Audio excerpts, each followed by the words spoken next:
Ladies and gentlemen, please welcome to the stage, Brian Smith.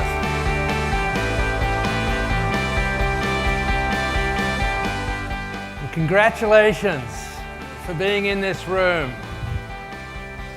because all of you have done some remarkable stuff just to have qualified to be here. So how many of you feel successful? Isn't it amazing? I have to tell you, when I sold UGG to a public company for millions of dollars, way more than I ever thought I would have made out of it, I still didn't feel successful. And that's the bane of us entrepreneurs. There's always something more to do. There's something else we could have done. I wish we had a position it this way. God damn it, why didn't we get rid of that employee when we should have? There's all of these issues. We are so hard on ourselves. We never take the time to look over our shoulders and see all the good stuff that put you in those chairs today. And he said, Brian, figure out what you can do better than anybody else, and then do it. He said, you cannot help but be successful. It's very inspirational. Overcoming challenges is definitely what I would take away from it. So I remember getting out of the surf and I was putting on my sheepskin boots, and I got goosebumps again. I thought, God damn, there's no sheepskin boots in America. And 1 in 2 Australians had some sort of sheepskin footwear. And who's ever heard the words of songs that have been very meaningful or changed what you do? Here's the one that changed my life. How come we couldn't keep boots in the warehouse for 24 hours, and the Thugs warehouse, which was way bigger than our warehouse, was floor to ceiling full of sheepskin boots?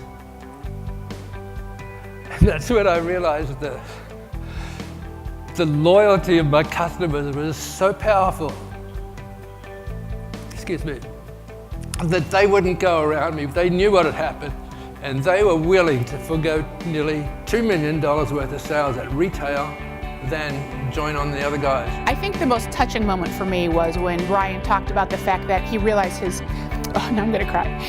customers didn't buy from his competitors when they knocked him off. And that moment was so real and so authentic, it just completely touched me to the core. It's really amazing for him to be so open and vulnerable and share with us that way. Guys, and that is such a testament. We live in the day of clicks and websites and everything's instant, and we tend to lose track of our customers. But I gotta tell you, if you can keep a personal connection, sorry for this, it is so, so powerful. Don't give up.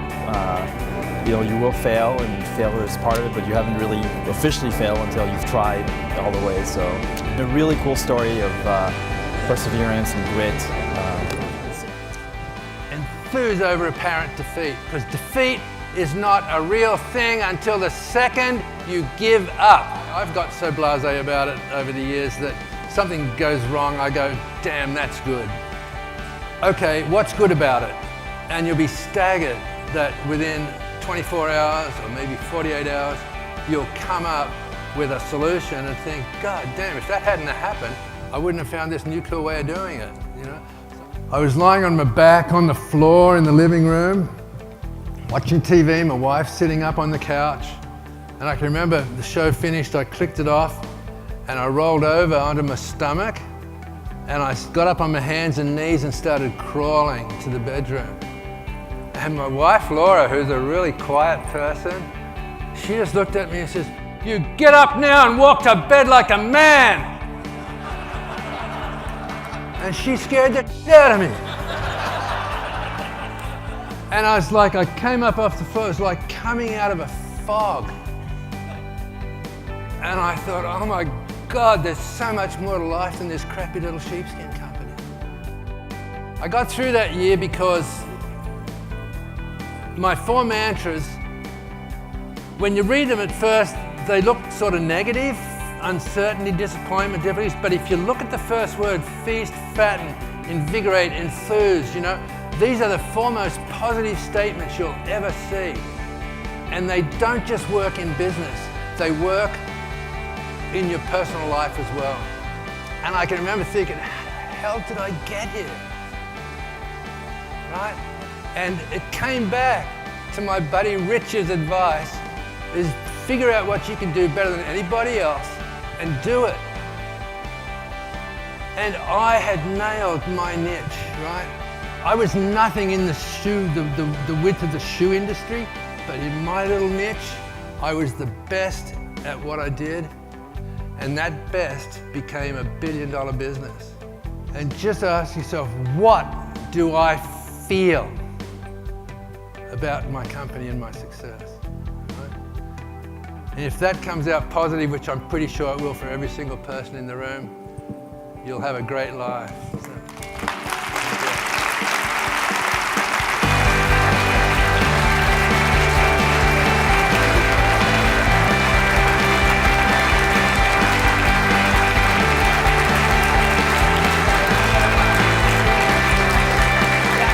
So energized after hearing his speech. It really was extraordinary. I feel like it's what I came to the conference to get and to hear. Like, I'm done now. You know, I could leave. So I don't want to leave. There's lots of parties ahead, but I really absolutely got a message that resonated with me so truly in my heart.